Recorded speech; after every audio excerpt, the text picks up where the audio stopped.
Now look at tonight's top stories. Boerne residents are mourning a local hero. 20-year-old Marine Lance Corporal Tyler Rhodes was killed on Friday while serving in Afghanistan. He was fatally wounded by enemy fire while manning his post. Rhodes is the second Marine from Boerne to die in Afghanistan. Marine Captain Matthew Bancroft died in January of 2002 when the tanker he was in crashed in southwestern Pakistan.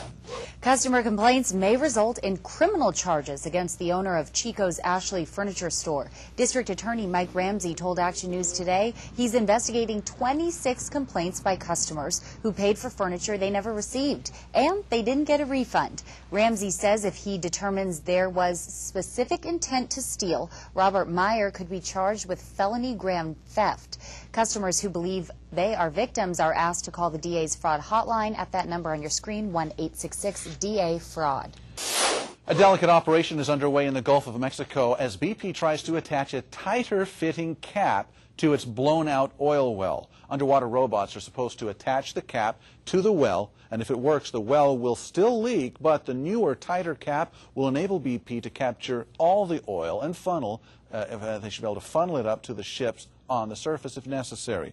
BP is also drilling 2 relief wells so that it can pump mud and cement into the leaking well for a permanent fix. A letter to the editor and a war of words spark a debate among North State veterans. Action News reporter Brian Callahan shows us why a correction and an apology may not be enough to repair the damage. When Bob Mulholland sat down to read a local newspaper last Monday, he was shocked to see a letter to the editor challenging his military record. It was outrageous. It was libelous against me, but it really affected a lot of veterans. That letter, written by Rick Clements of Paradise, challenged a claim by a previous writer that Mulholland had received a Bronze Star for his service in Vietnam.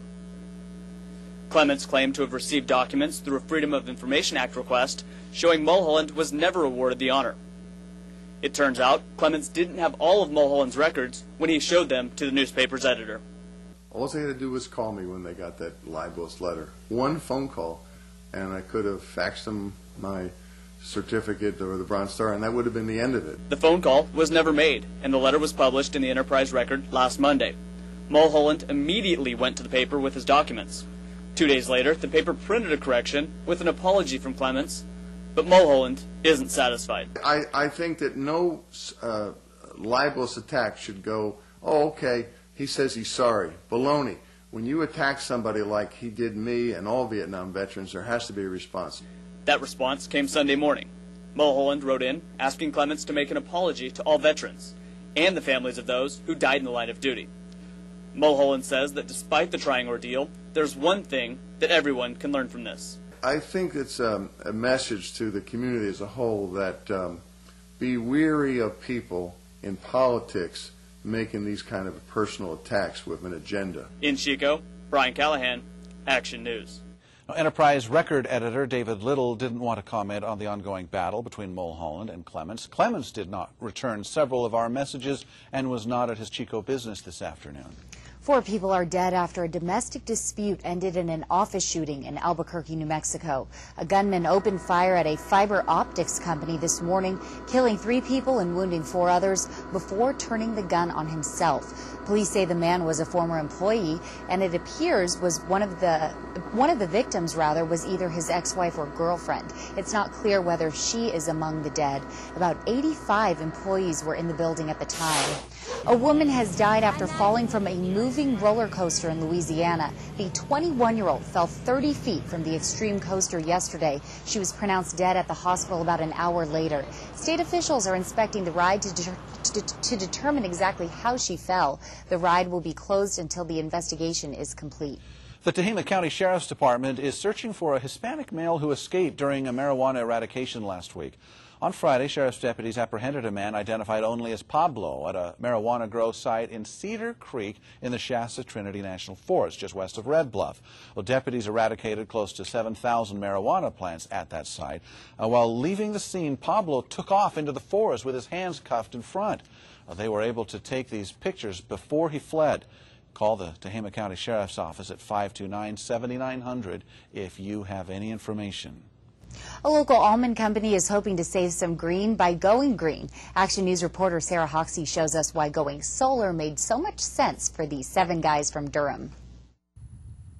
The owners at Four Corners Holing and Schelling take pride in being clean and green. That's why it was an easy decision for the president of the almond company to go solar. Quiet, clean, and it just makes good sense. The installation of more than 700 panels began in September last year and was finished by December. The business is now capable of generating more than 350,000 kilowatt hours a year. That's enough to power 32 homes. And with the help of the California Solar Initiative and a federal tax grant, the system will pay for itself in 6 years. As you can see, the solar panels are laying flat right now. The system will actually adjust to receive the maximum amount of sunlight at any given part of the day. But that is not all the company is doing to be efficient. The facility was open only 4 years ago. Cabral says it gives off a much better product than some of their older plants. Last year, they processed about 10 million in almond meat pounds. This system has approximately 180,000 CFM of vacuum system, which draws all the dust out of the product and the dirt, separates everything real nice and clean. Cabral says going solar is a trend he sees growing in the agricultural industry. Alternative energy, it has to come, and I think most farmers want to be on the ground floor of it. In Dayton, I'm Sarah Hoxie for Action News. The company also has a deal with PG&E. It's able to trade every kilowatt hour it uses with one it produces. Stomach-turning news for anyone who loves to snack on chips and salsa. A new report finds the salsa you love could make you sick. Erica Edwards has the scoop in tonight's Health Watch. A lot goes into your favorite salsa: tomatoes, onions, peppers, cilantro, and too often bacteria. Salsa and its delicious cousin, guacamole, are common sources of foodborne illness, according to a new report from the Centers for Disease Control. Researchers there say the number of outbreaks associated with salsa or guacamole has been growing in recent years, and now account for nearly 1 out of every 25 traceable foodborne illness outbreaks in restaurants. These particular foods, I think, in part have become more popular over the past decade or so. And with more people consuming them, restaurants tend to make these dishes in large batches. That means a little bacterial contamination can affect a lot of hungry people. There will probably be some increased efforts at the level of the different restaurant chains to make it clear to the consumer that they're compliant with kind of these preparation guidelines. Those guidelines include proper hand washing for employees and proper refrigeration for ingredients. Chips and salsa lovers nationwide are counting on it. Erica Edwards, NBC News. The CDC estimates that more than 75 million people in the U.S. are sickened with foodborne illnesses each year.